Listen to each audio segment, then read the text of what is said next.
Hey, you know? do you have the trophy in your office right here? Yeah, I do actually. Can we see this Oh, trophy? you can see it right, Oh, right there. that's cool, man.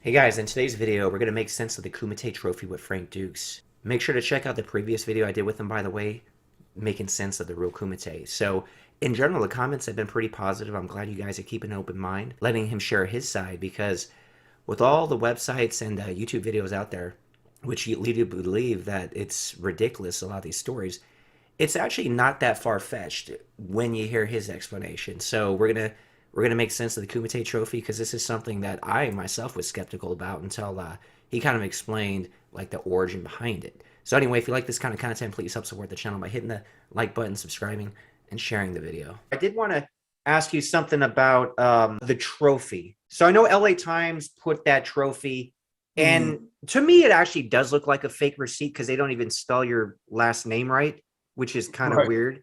But let me Yeah. ask you this Well, though. here's the thing. Why would they even go ahead with using that as any basis of fact when my name isn't spelled right on it, Mhm. the address is incorrect, it's for the wrong date, and worst of all, it's for the wrong trophy. It doesn't even look or resemble my trophy. Yeah, it's really weird they would use that. But see, what I'm more curious on, Yeah. what I okay, so the tournament is kind of secretive, and it's not really for people to know about. Like, why would they even have a trophy? Well, it's an interesting story. So what happened is all through the 1960s, well before that, a lot of the younger members, like John Keane was a member. He had gone overseas. He'd fought in Kumite. He came back. He thought it was really important for the growth of martial arts. He felt that everybody's going in the wrong direction with the point fighting and all this, which is really savate. It's not. They were savate matches. They were not true martial art matches. So he said, no, we've got to go bring it back and restore the integrity of the martial arts because it's been watered down since 1947 when you had the American occupation of Japan and they made martial arts illegal. And you saw China when Mao came to power. He made the martial arts illegal. So the only way people got around it and trying to preserve this is they were just basically teaching it as a form of exercise. They couldn't allow for full contact, for example. And so that's why you have Savate matches that were introduced and they became the point karate tournaments that you see today.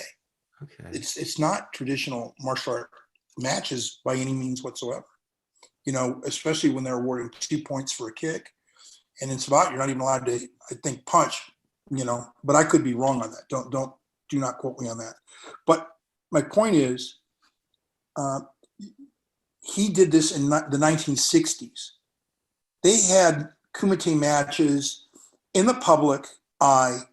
It was, I think, the Argyle Hotel in 1968. They had it at a university, and they were trying to build these matches up. Well, that was contrary to the interests of Robert Trias and a lot of these black belts who were running commercial schools, okay, who wanted to put an end to that. And that was one of the reasons why Trias and Kian ended their partnership.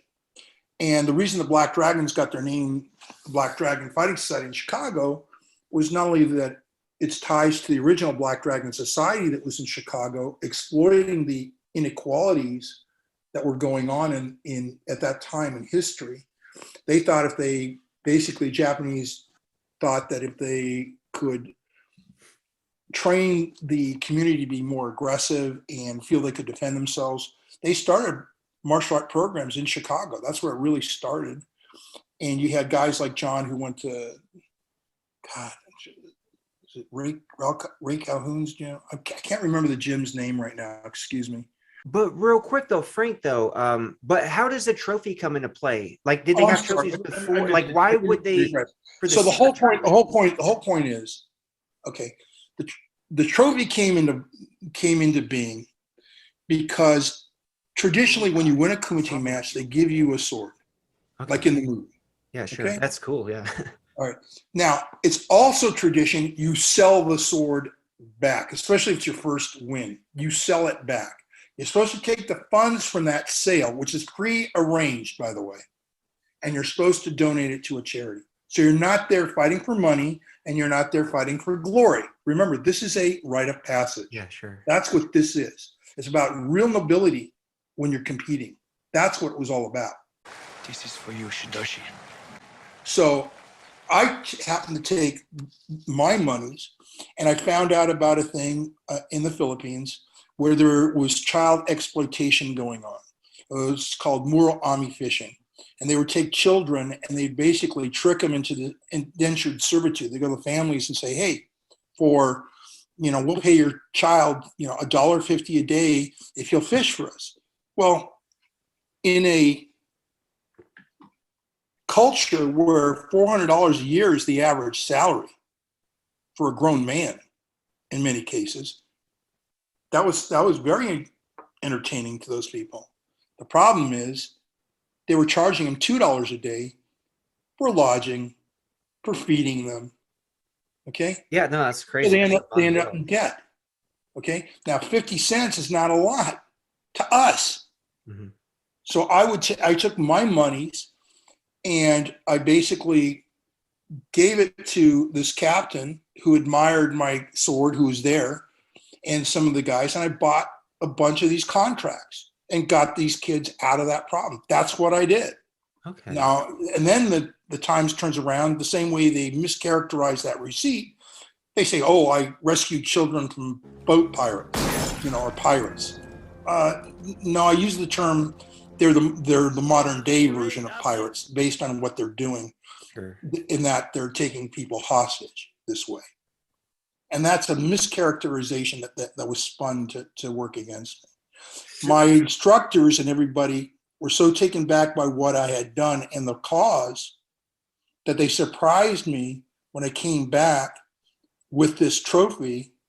And they said, look, we want you to be the face. And we're thinking about, one day, trying to do what we did in the 60s and, come out with the event. But now's not the time. And I said, okay, because I was just starting out. Mm-hmm. And that's how I ended up with that trophy. It was really a gag. Okay. In fact, there's such a gag. They put the Olympic rings on it, and they didn't call it the World Olympic Committee. They called it, I think, the International Olympic Committee, because they're based on the International Fighting Arts Association. And they did that more as a gag and to remind me that the real martial arts, as far as what we understand today, actually, you can take it all the way back to Mesopotamia and the Greeks when they had their contests and they had boxing. They had what we call MMA today, took place in the first Greek games, Olympic Games. It was to remind me as a young guy. I'm 19 years old. Yeah. These guys wanted to educate me and say, look, kid, don't think this is only an Asian thing. This thing goes to all cultures. That's why we love it. Every culture has its own martial art. Everyone is touched by this, and they've all got their own competition. So don't get all caught up in yourself and think you're the end all and be all. And that's what it was. And it was really more of a humbling effect that they made it so big and they gave me such a big cup. It's like, don't have such a big head. That's what they were trying to say. The cup is a word for your brain, your head in Yiddish. And I think it was Michael Felkoff, who came up with that idea.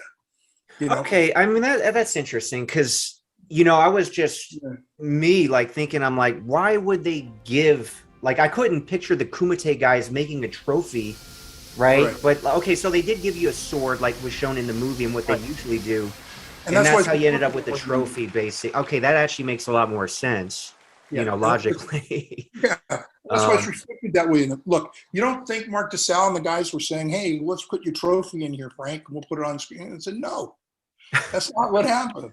I'm not doing that, And to me, my story really gets more interesting right after the Kumite, when I had that big trophy. And sometimes they'd make me lug it around. And it became a running joke sometimes with the guys. Hey, wait, do you have the trophy in your office right here? Yeah, I do, actually. Can we see this trophy? You can see it, right? Oh, that's cool, man. That is cool. And yeah, so it sits right up there, and it reminds me, and it says World Olympic Committee, on it, the International Fighting Arts Association, and actually the plaque, World Olympic Committee, was added later after my school was busted into, okay, and they destroyed the base. Oh, wow. And so it was rebuilt by the Moody Company, and that's why people think, oh, they made it for me. No, the guy rebuilt it. He actually had to take a look at the original one, and he had a woodworker there, and they did that. Now, the Moody Company, what people don't tell you, and the LA Times didn't tell you, is the reason he said, yeah, we partially made it, is because they are a trophy manufacturer. Okay. They manufacture the parts that go on trophies, like those plates up there. Okay, they're on the trophy. That's how I ended up finding them. And they were not too far from my home, but if you look at them, if you Google Earth the location on the receipt, you'll see it's in an industrial park. That's not a trophy shop. Hmm. Here's an interesting thing about the trophy receipt. Okay, if you look at it carefully, you can tell someone was really working at being fraudulent in what they were doing, because the trophy itself is actually identical to the one that John Keehan is holding for the Kumite he won, and it's in one of the martial art magazines. Oh, So, which is multi-tiered, 4 judo figures on it or something, you know. interesting. So just to give you an idea. Oh, so real quick, so the Keehan Trophy, like, did he not get a sword? No, it wasn't the Kumite trophy. Let me make that clear. Yeah, It okay. was a trophy. In those days, a lot of times they call point fighting Kumite as well. Okay, Oh, this is just a loose term they throw around to right. describe So certain. we need to clarify that. So Mhm. they use that. They would use that, and a lot of karateka still use the term Kumite just for sparring in the dojo. I mean, it's that kind of a term. It's very loosely used. You prepared for Kumite? Yes, Sensei. But yeah, it was made to match what John Keehan had. Okay, what he had. So it really shows that whoever did that with doing some research and having some intent to harm me. That's my point. You It would was think done they with, would at least spell your last name right, though.